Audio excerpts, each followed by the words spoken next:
Hello, how are you guys doing? I hope that you guys are having a safe weekend and that you find yourself very keenly aware of the blessings of the Most High. Excuse me.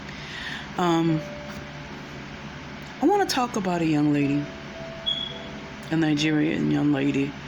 Her name is Deborah Samuel.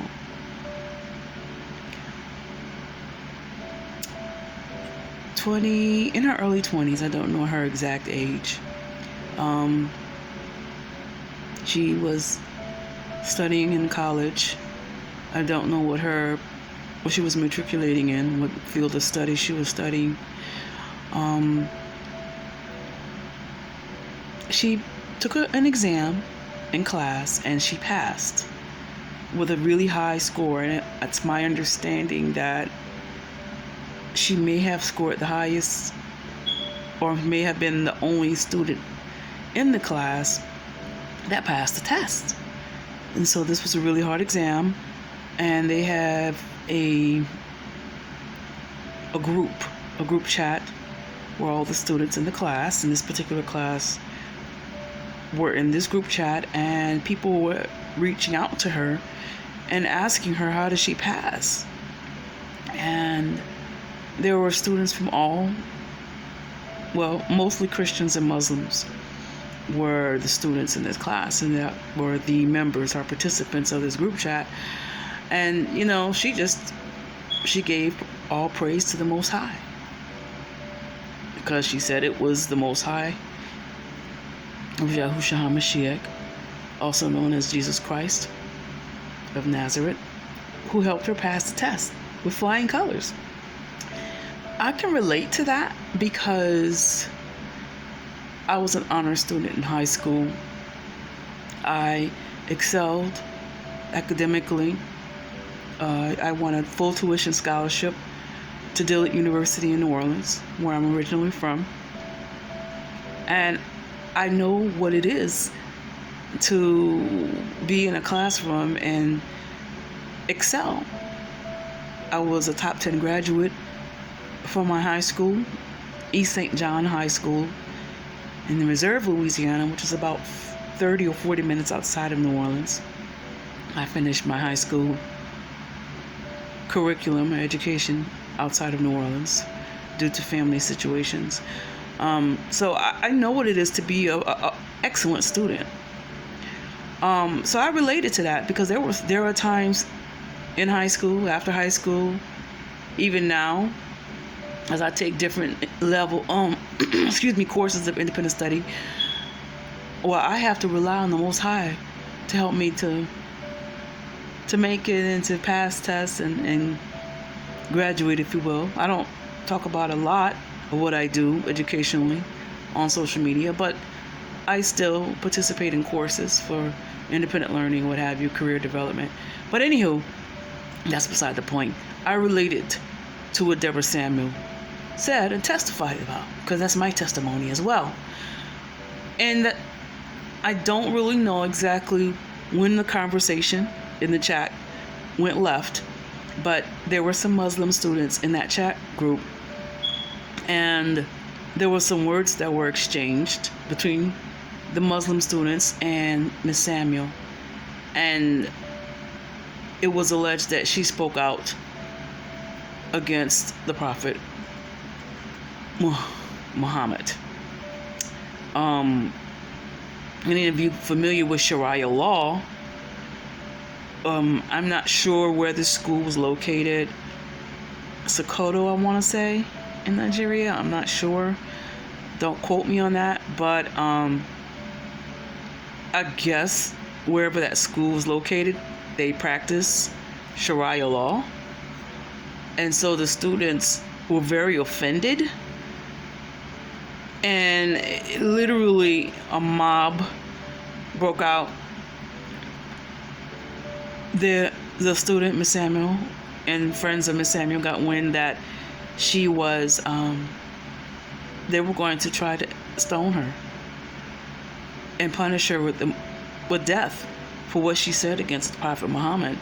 And they tried to help her escape the mob was so great and so violent with wanting to come after Miss Samuel and make an example out of her, that they were starting to try to harm the people that was trying to help her escape their judgment, the Sharia law judgment. They ended up capturing Miss Samuel. They stoned her. It's unclear to me if they set her afire while she was still alive, or if they waited till after she passed and publicly burned her body. Deborah Samuel was martyred. She was lynched, for sure, for the sake of the gospel. It's unclear whether she did, in fact, dishonor the Prophet Muhammad. I don't want to say it's Elijah, but the Prophet Muhammad, because there's allegedly a recording of her actually saying what she said against the Prophet. I don't know how true it is. I don't know if it exists. I don't know about that. But based on several online conversations that I've witnessed, I can at least say that this young lady was martyred. And it wasn't even the Prophet Muhammad, from my understanding, was a founder of the Muslim faith, allegedly. At the very least, he was just a prophet. He's not Allah.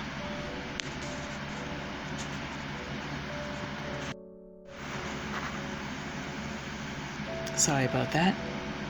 As I was saying, Deborah Samuel, the Nigerian young lady that was martyred for the gospel,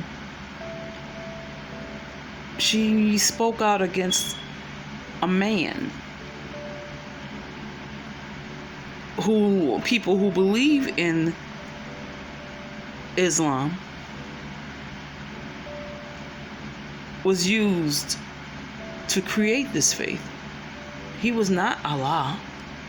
He was merely a vessel of Allah, according to them. But because she spoke out and said something negative about their prophet, about a mere vessel, not against Allah, but a vessel of Allah,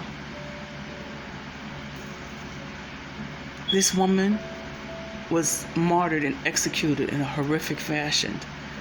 A modern day witch hunt took place among my people.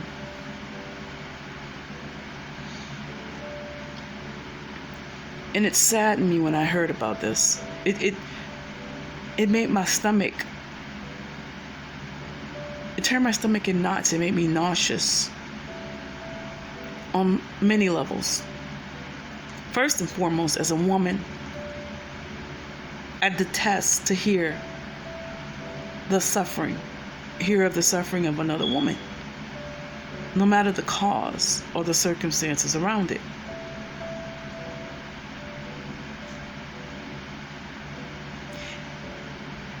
Also, as a woman of faith, it made me think about all the times that I've come across religious people who are willing to fight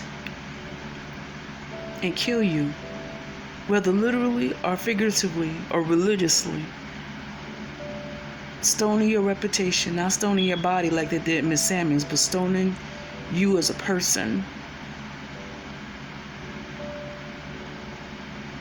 How religious people are willing to fight for the religious leaders who they love and worship and admire. This is where that saying that religious people always quote, "Touch not mine anointed, and do my prophets no harm." In the case of Miss Samuel saying what she said about the Prophet Muhammad, how were her words touching a man that's been dead for hundreds of years? How did the words of Miss Samuel touch, quote unquote, the Prophet Muhammad?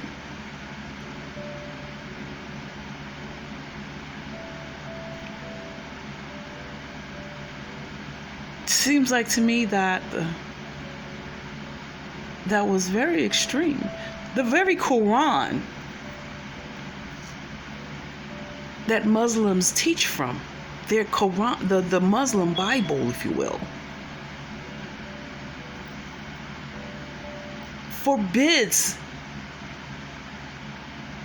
killing people for blasphemy against the Prophet Muhammad. There's actually scripture about how to treat Prophet Muhammad in the Quran.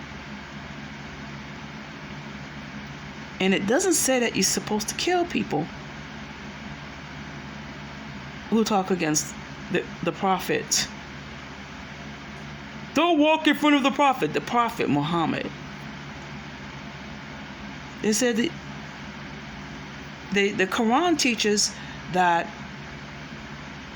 if a person blasphemes the Prophet Muhammad, they're not going to necessarily get their punishment in this life, but their punishment is going to come in the afterlife. So, if the very Quran doesn't support what happened to Miss Samuel, who is responsible for that? Miss Samuel's martyrdom. Religious people, the law, Sharia law to be exact. And just as people, religious people, martyred that girl for no reason except that they were angry that she said what she said against their prophet, there are religious people in Christendom but not talk about their pastor, even if what you're saying is true. I'm not going to say what Miss Samuel said allegedly was true or not, but they didn't like it. And because they didn't like it, they stoned her and burned her to death.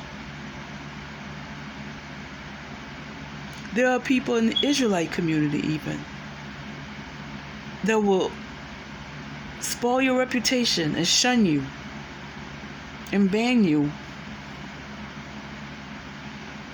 and mark you and say she's causing division or he's causing division just because you don't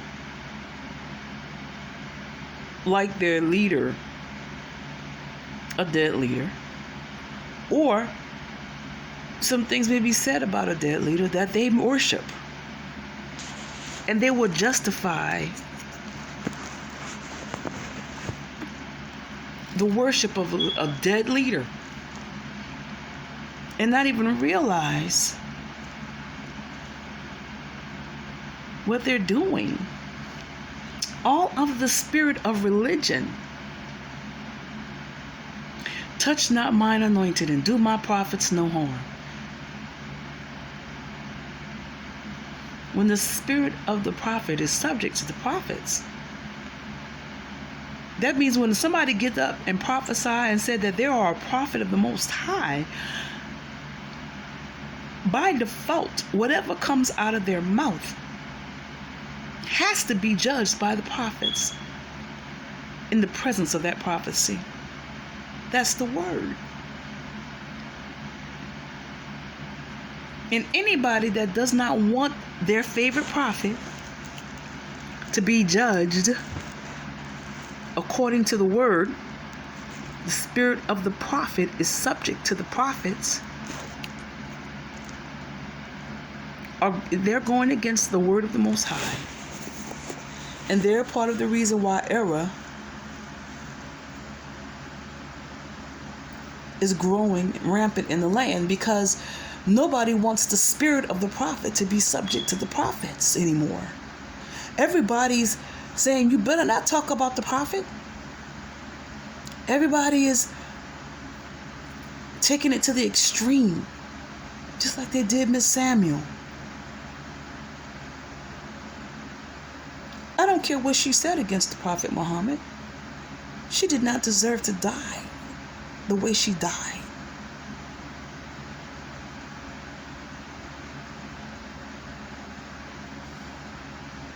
And it went against their word. So that lets you know that the people that are the most overzealous about their so-called beliefs, and the people who worship their favorite leaders,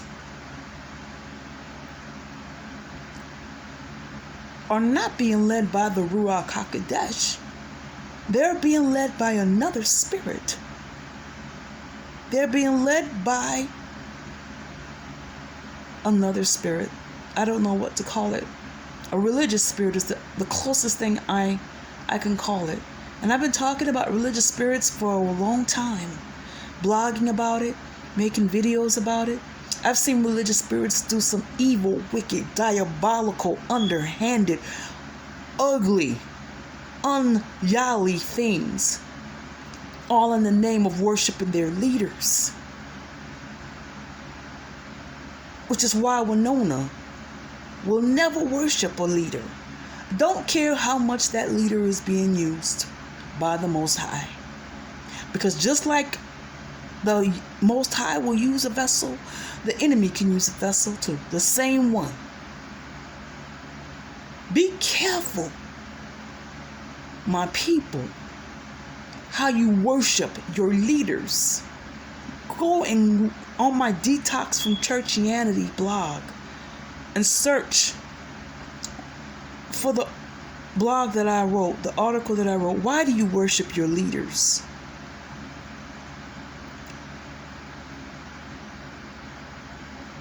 It's also an excerpt in my book, The Fruits of Azusa. And I talk about many Christian leaders in the church that were just mere men and women that a lot of people worship.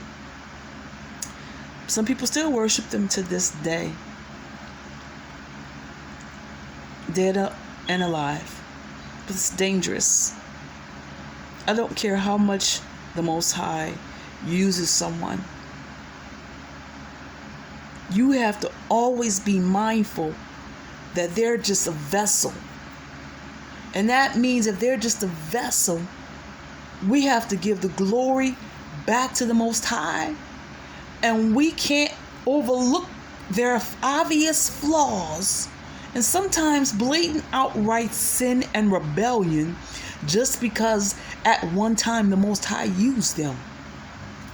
We can't get to the place where we're starting to believe that they're not capable of being wrong just because they were used by the Most High. Huh? Jonah was a prophet that only had one message. His assignment, if you will, was one message. One. He did not have an itinerary. No. He did not have a preaching circuit. He didn't even want to preach that one sermon that the Most High told him to give to the people of Nineveh. But he did it anyway, begrudgingly. But he gave it anyway. He gave them the word. And the people, everybody, from the king on down to the children, fasted and repented. And Nineveh was saved that day. That day.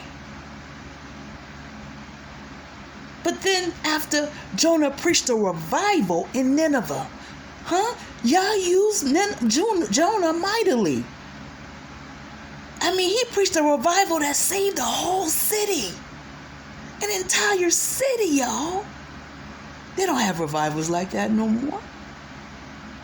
So I would say he was used mightily by the Most High.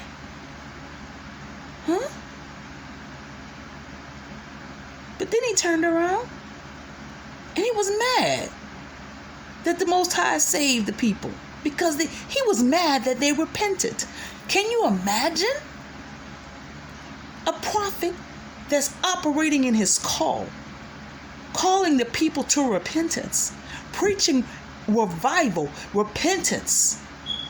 He couldn't preach salvation, it wasn't given yet. But he preached the message that the Most High gave him up until that point, and he finally was obedient. But he was angry at the results. Go read it for yourself. You know the story. And so he went and soaked. He wanted to. Jonah was suicidal. Because he was upset that the people that he was called to minister to, and the people who repented, the people who had a revival, he wasn't happy that they were saved for that day. He was upset. He was upset. He didn't want the Most High to have mercy on them. He just had a problem with the Ninevites.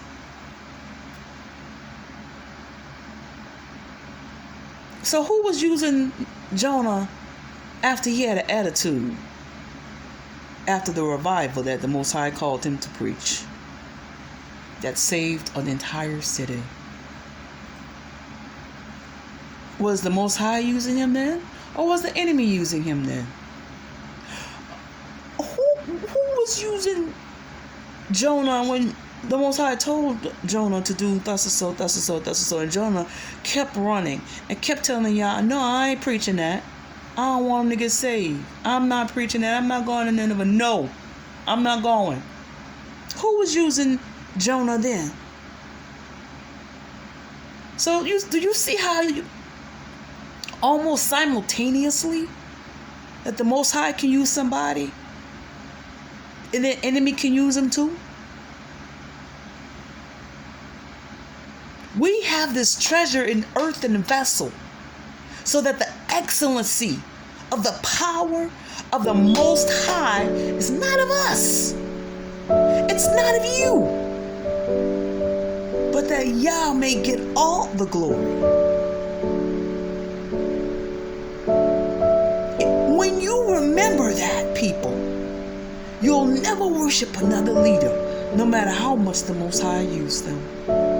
Because you'll be aware of the fact that just like the Most High used them today, tomorrow the enemy can use it. Because this treasure is in an earthen vessel.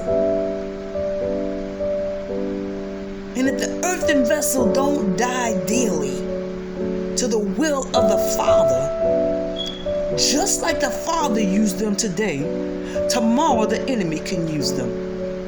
You gonna stick by him because the Most High used them yesterday? The Most High used them 10 years ago? The Most High used them 100 years ago? Even though they may have veered off into error, even though they may be walking in error right now,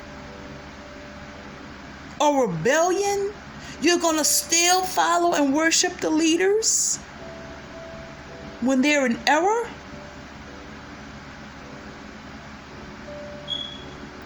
Paul said, follow me as I follow the Hamashiach. Paul didn't say, follow me because I'm being used of the Most High. That's not what he said. That Paul meant, follow me as long as I am following the Christ, the Hamashiach. The moment I stop following the Hamashiach, you better run the other way. Because it's not about me. That's what Paul was saying. And that's what every healthy, accountable leader should tell their people. Point them to the Hamashiach. And tell them, the moment I get off into some weirdness, you better run. I don't care what I've done for you. I don't care how much the Most High has used me to bless your life. I don't care how much truth I've spoken in the past, how much wisdom came forth from these lips. Because the wisdom that I got from the Most High. I didn't get it from this world. And so therefore, once you start hearing something that's off coming from these lips, once you start hearing something that ain't the Most High, or something that doesn't jive right in your ruach, you best run. Don't follow me no more. Don't give me honor when I'm walking in dishonor. That's what every leader should tell their people. Don't let the people worship you, leaders. Don't let your people worship you.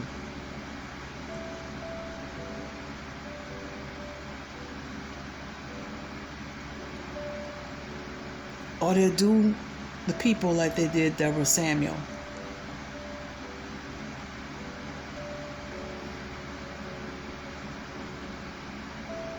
Religious spirits, diabolical, evil, wicked. I hate religious spirits. I separate myself from religious spirits when I sense them, when I discern them in any way, shape, or form. I don't care where they are. And they're not only in church. They're in synagogues. They're in temples. They're in political parties. They're in political office. I discern them, and I don't deal with them.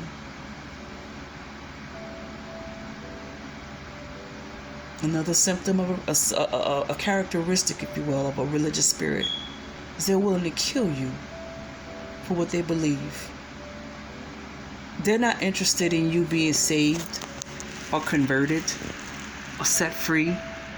They want to make you believe like they believe, or they'll kill you and think that they're doing y'all service. Shouldn't the point of your faith be to make people converts? Not converts according to the flesh or by the forcing of man's hands, but converts from the heart, from the ruach.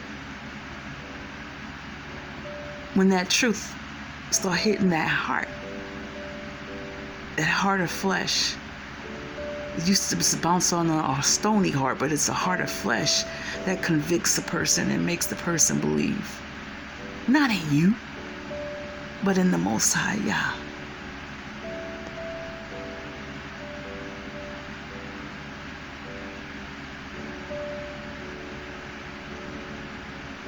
May we learn from Deborah Samuel. Many people be delivered from the spirit of religion.